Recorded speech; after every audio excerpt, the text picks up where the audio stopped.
friends, welcome to YouTube channel with ME English classes. Today I am to discuss something about the important portion of grammar that is connected with verb. Verb जो है किस तरह से और कितने वर्ग में बांटा गया है इसका हम लोग आज इस पर डिस्कस करेंगे। वर्ब जो है मुख्यतः दो वर्ग में बांटा गया है। फर्स्ट है लेक्सिकल वर्ब और सेकंड है ऑक्सिलियरी वर्ब। लेक्सिकल वर्ब किसे कहा जाता है, ध्यान देते हैं, ऑर्डिनरी वर्ब। लेक्सिकल वर्ब को ऑर्डिनरी वर्ब भी कहा जाता है। ऑर्डिनरी वर्ब और लेक्सिकल वर्ब किसे कहा जाता है, ध्यान देंगे, run, walk, right, play, go, come and so on इत्यादि। अब कह सकते हैं लेक्सिकल वर्ब या ऑर्डिनरी वर्ब उसे कहा जाता है जिस शब्द से कोई कार्य करने का बोध हो, कोई कार्य करने का बोध हो, उस वर्ब को हम लोग लेक्सिकल वर्ब या ऑर्डिनरी वर्ब कहते हैं। जिस शब्द से कोई कार्य करने का बोध हो, कोई कार्य होने का बोध हो, उसे लेक्सिकल वर्ब कहा जाता है या ऑर्डिनरी वर्ब कहा जाता है। जितना भी हम लोग कार्य करते हैं वह शब्द जो गतिशील हो वही आपको लेक्सिकल वर्ब कहलाता है या ऑर्डिनरी वर्ब कहलाता है। अब आगे हम लोग देखते हैं ऑक्सिलियरी वर्ब। ऑक्सिलियरी वर्ब जो है इसका हिंदी होता है सहायक क्रिया। जो वह शब्द जो मेन वर्ब, वह शब्द जो मेन वर्ब के सहायक बने, वह शब्द जो मेन वर्ब को मदद करे, उसे ऑक्सिलियरी वर्ब कहते हैं।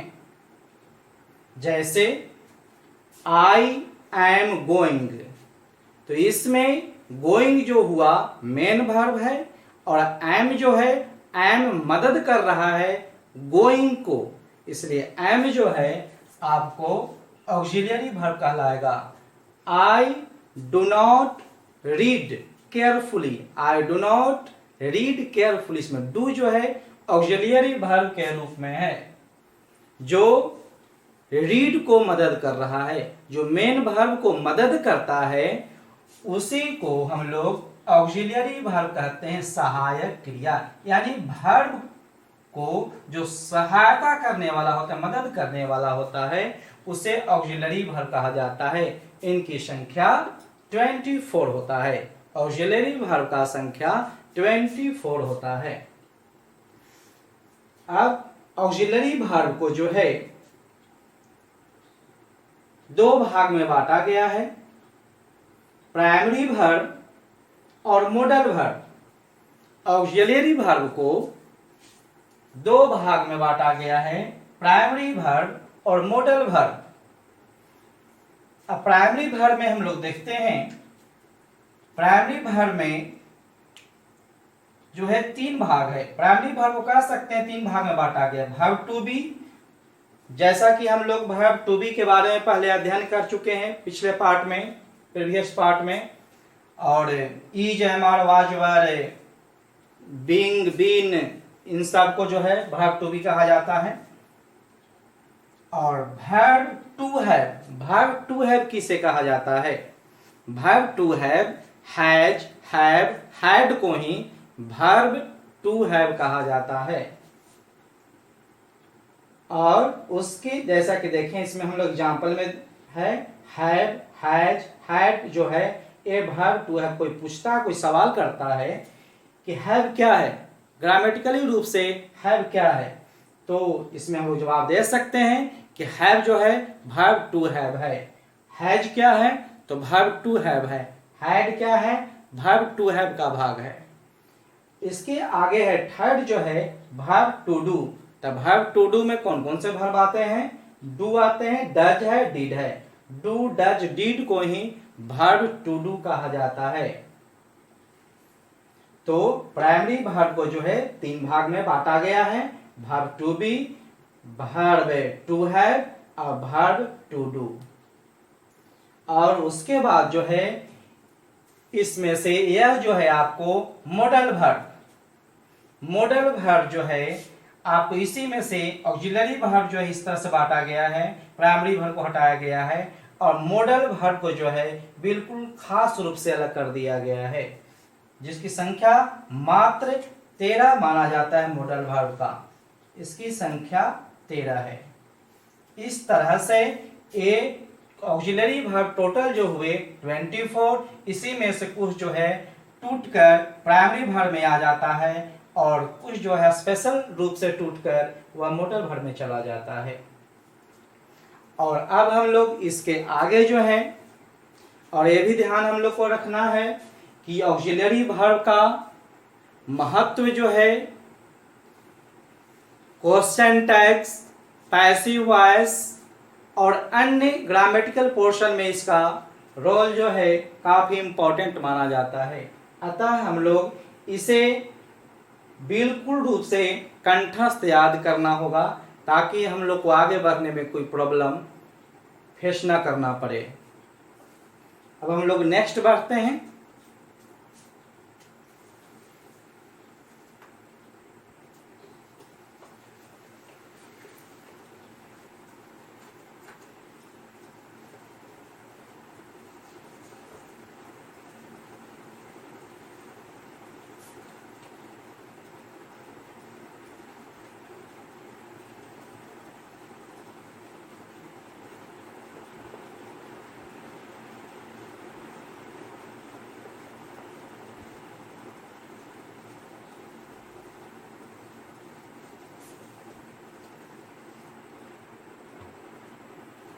अब हम लोग डिस्कस करेंगे सब्जेक्ट और वर्ब के बीच में कैसा संबंध है, उसके लिए क्या कंडीशंस हैं, उसके बारे में हम लोग अध्ययन करेंगे।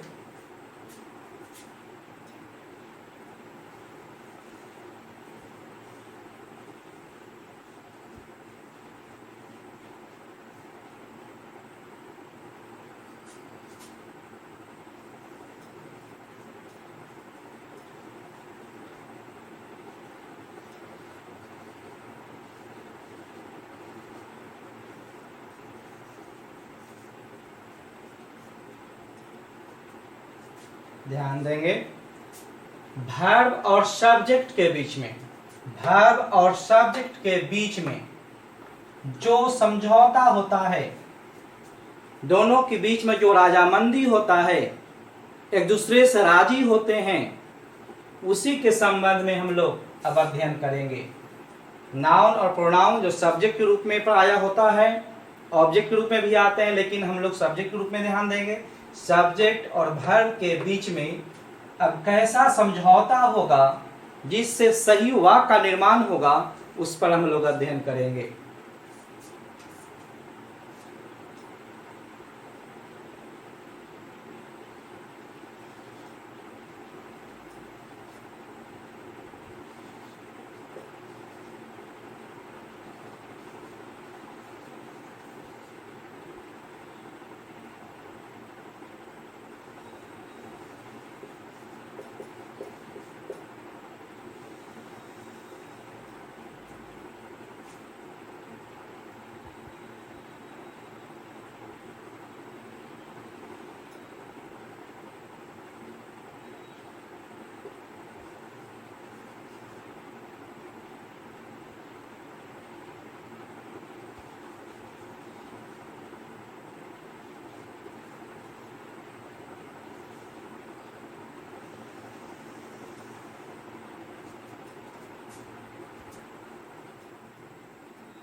तो सिंगुलर सब्जेक्ट में ध्यान देते हैं हम लोग।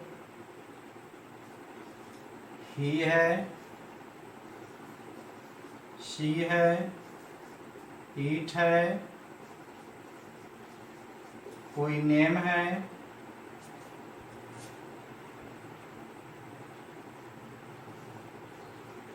One,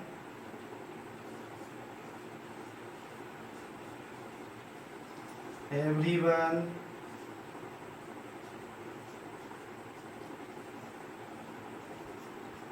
everybody,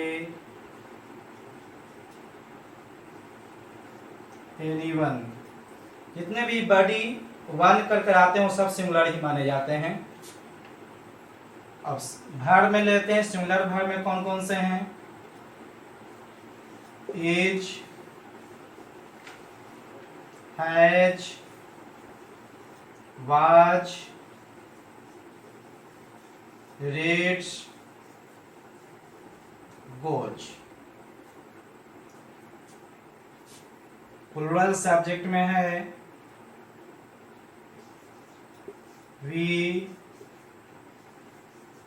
you, they,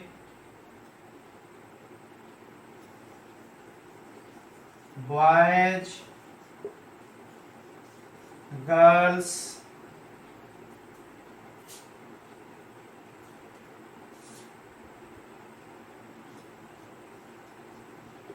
none. ये नन जो है पूरा ओल्ड ग्रामर के अनुसार सिंगुलर या प्लूरल दोनों माना जाता है, लेकिन अब जो है न्यू मॉडर्न ग्रामर के अनुसार या कोई भी कॉम्पिटिटिव एग्जाम में जो है अब नन को हमेशा प्लूरल ही मानकर चला जा रहा है। अतः हम लोग इसे अब लोग नन को प्लूरल ही मानकर चलेंगे।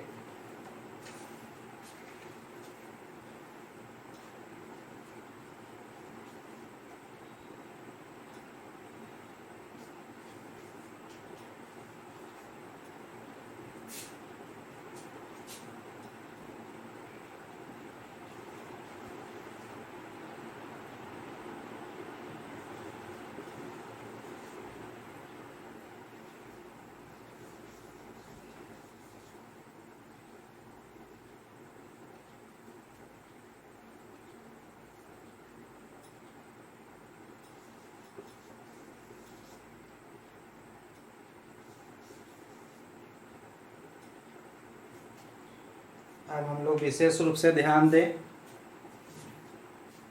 जिस तरह से हम लोग एक ही कैटेगरी में, एक ही जाति में शादी करते हैं तो वह वैलिड माना जाता है, और यदि हम लोग एक ही वर्ग में यदि शादी नहीं करते हैं तो यह हमारे समाज में इनवैलिड माना जाता है, अमान्य माना जाता है। उसी तरह से वाक्य में भी वैसा ही पाया जाता है। यदि सब्जेक्ट आपका सिंगुलर है तो वर्ब भी सिंगुलर चाहिए, और यदि आपका सब्जेक्ट प्लूरल है तो वर्ब भी आपका प्लूरल चाहिए, बिल्कुल सेम होना चाहिए।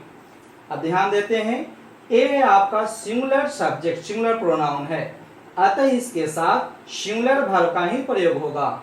ऐसी बात नहीं कि ही के साथ प्लूरल वर्ब का प्रयोग होगा।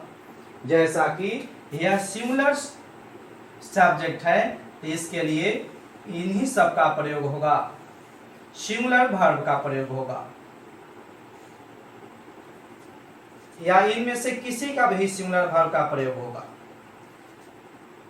ऐसी बात नहीं कि इसमें से कोई भी सब्जेक्ट हो और यह इन सब के साथ प्लूरल वर्ब का प्रयोग हो, यह कभी नहीं हो सकता है, क्योंकि यह सिंगुलर होगा और यह प्लूरल होगा।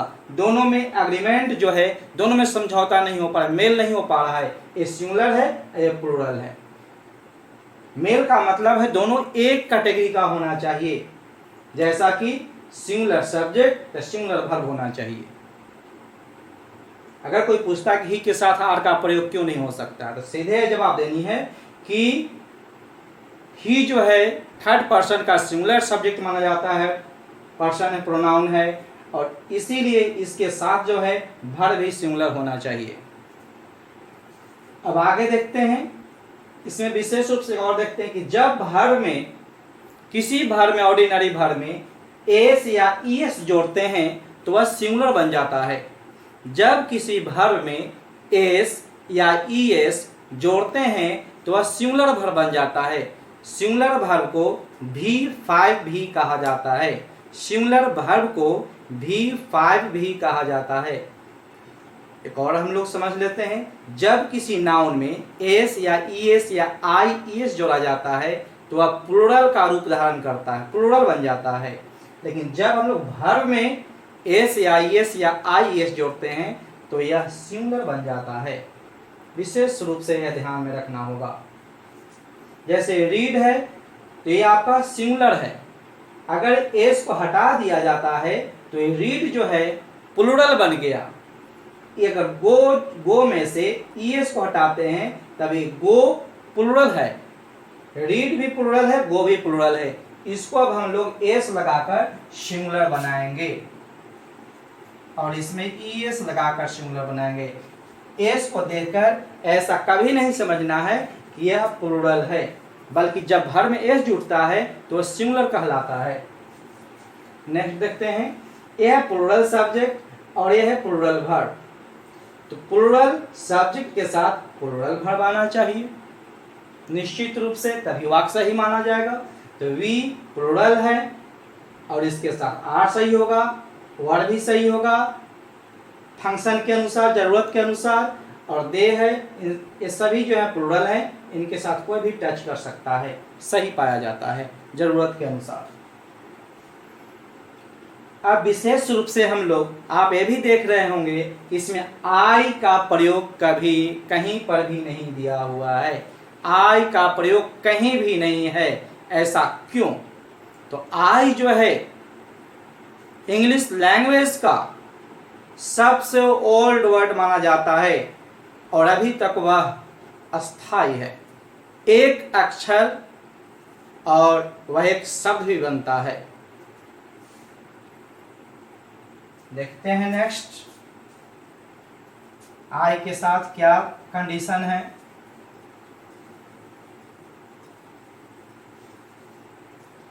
आई एक ऐसा प्रोनाउन है जो ग्रामर के जितने भी कंडीशंस हैं, रूल्स, उन सभी को धज्जियां उड़ा कर रख दिया है। यह कोई नियम नहीं मानता है और जिस पर कोई नियम लागू नहीं होता है उसको एक्सेप्शन कहा जाता है, अपवाद। तो आई के साथ वैसा ही कुछ है। आई बहुत ही एक चालाक सब्जेक्ट है और मनमानी भी करता है। वो कैसे मनमानी करता है हम लोग देखते हैं। आई अपने लिए एक स्पेशल वर्ब रखता है, एम। आप लोग जानते हैं कि एम जो है किसी सब्जेक्ट के साथ, प्रोनाउन और नाउन के साथ नहीं लगता है, केवल स्पेशल आई के साथ ही एम लगता है। एक बिल्कुल स्पेशल रखे हुए अपने लिए आई जो है। और देखते हैं अब हम लोग, आई के साथ जो है वाज भी होता है। आई के साथ वाज सिंगुलर वर्ब का प्रयोग होता है। अब ये भी विशेष रूप से ध्यान देते हैं। नेक्स्ट में आई के साथ हैव का भी प्रयोग होता है जो कि प्लूरल है। हैव जो है प्लूरल है।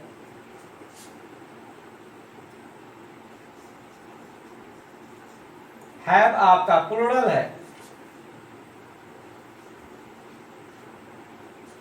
और आई के साथ देखिए, आई स्पेशल अपने लिए एम रखे हुए हैं। आई जो है, आई के साथ सिंगुलर वर्ब भी होता है। आई के साथ ये हैव जो है प्लूरल है, प्लूरल वर्ब का ही प्रयोग है। और ए जो है आई, नेक्स्ट में आई अपने साथ प्लूरल वर्ब का भी प्रयोग करता है। आई रीड जो है ये आपका प्लूरल है। जब इसमें हम इसमें एस जोड़ेंगे तो यह सिंगुलर बन जाता है। तो अब देखिए जरा, आई स्पेशल अपने लिए एम रखे हुए हैं। आई के साथ सिंगुलर वर्ब भी है, आई के साथ प्लूरल भी है, फिर आई के साथ प्लूरल है। तो यह जो है कोई नियम कानून नहीं मान रहा है, सारे नियम को उखाड़ करके रख दिया है। इसलिए इसको हम लोग अपवाद में ही मानकर चलेंगे। इसके लिए कोई कंडीशन लागू नहीं होता है। बहुत ही चालाक है आई जो है बहुत ही चालाक है अब देखिए ये हर तरह का मजा मार रहा है, हर तरह का लुत्फ उठा रहा है। आई स्पेशल अपने लिए एम रखे हुए है, आई सिंगुलर का भी प्रयोग कर रहा है और प्लूरल में भी यह आनंद उठा रहा है, हर तरह का भर का इस्तेमाल कर रहा है। अतः आई एक बहुत ही चालाक सब्जेक्ट है और कोई भी नियम कानून को मानकर नहीं चलता है। और ध्यान में ये रखना है हम लोगों को कि इसी नियम पर जो है, चाहे वह नीचे से लेकर बहुत ऊपर तक, क्लाइमैक्स तक ये नियम लागू रहेगा वाक्य के साथ। यदि यह लागू नहीं होता है तो आपका सेंटेंस कहीं पर भी रॉन्ग साबित हो सकता है। अतः समझिए यह जो है ग्रामर का सेंटेंस का, इंग्लिश सेंटेंस का रीढ़ है, रीढ़। अगर इसे हटा दिया जाए तो शरीर खड़ा नहीं रह सकता है। इसलिए इसे बहुत ध्यान से रखना पड़ेगा हम लोग को दिमाग में कि सिंगुलर सब्जेक्ट होगा तो सिंगुलर वर्ब का इस्तेमाल होगा और प्लूरल सब्जेक्ट होगा तो इसके साथ प्लूरल वर्ब का ही इस्तेमाल होगा। और यह भी ध्यान रहे कि जिस वर्ब में एस रहेगा वह सिंगुलर कहलाएगा और जितने भी वर्ब हैं जन्म से वह सब के सब प्लूरल हैं। जब वर्ब में, ऑर्डिनरी वर्ब में हम लोग एस या एस लगाते हैं तो वह सिंगुलर बनता है। नेक्स्ट एक और देखते हैं, जैसे इज में एस है तो इज भी आपका सिंगुलर है, इसको हम लोग V5 भी बोलते हैं। हैज में भी एस है, यह भी सिंगुलर है। वाज में एस है, यह भी सिंगुलर है। रीड में एस है, यह भी सिंगुलर है। जिस वर्ब में आपको एस रहेगा वह आपको सिंगुलर कहलाएगा। ध्यान रहे वर्ब के अंत में डबल एस ना हो, जैसे मिस, MISS, यह सिंगुलर नहीं हो सकता है। वर्ब के अंत में एस हो, केवल एस या ES या IS, तभी वह सिंगुलर कहला सकता है। That's all right today. In next part, I will discuss something about tense and our syllabus will be improved in a good manner so that we may complete our syllabus. That's all right today.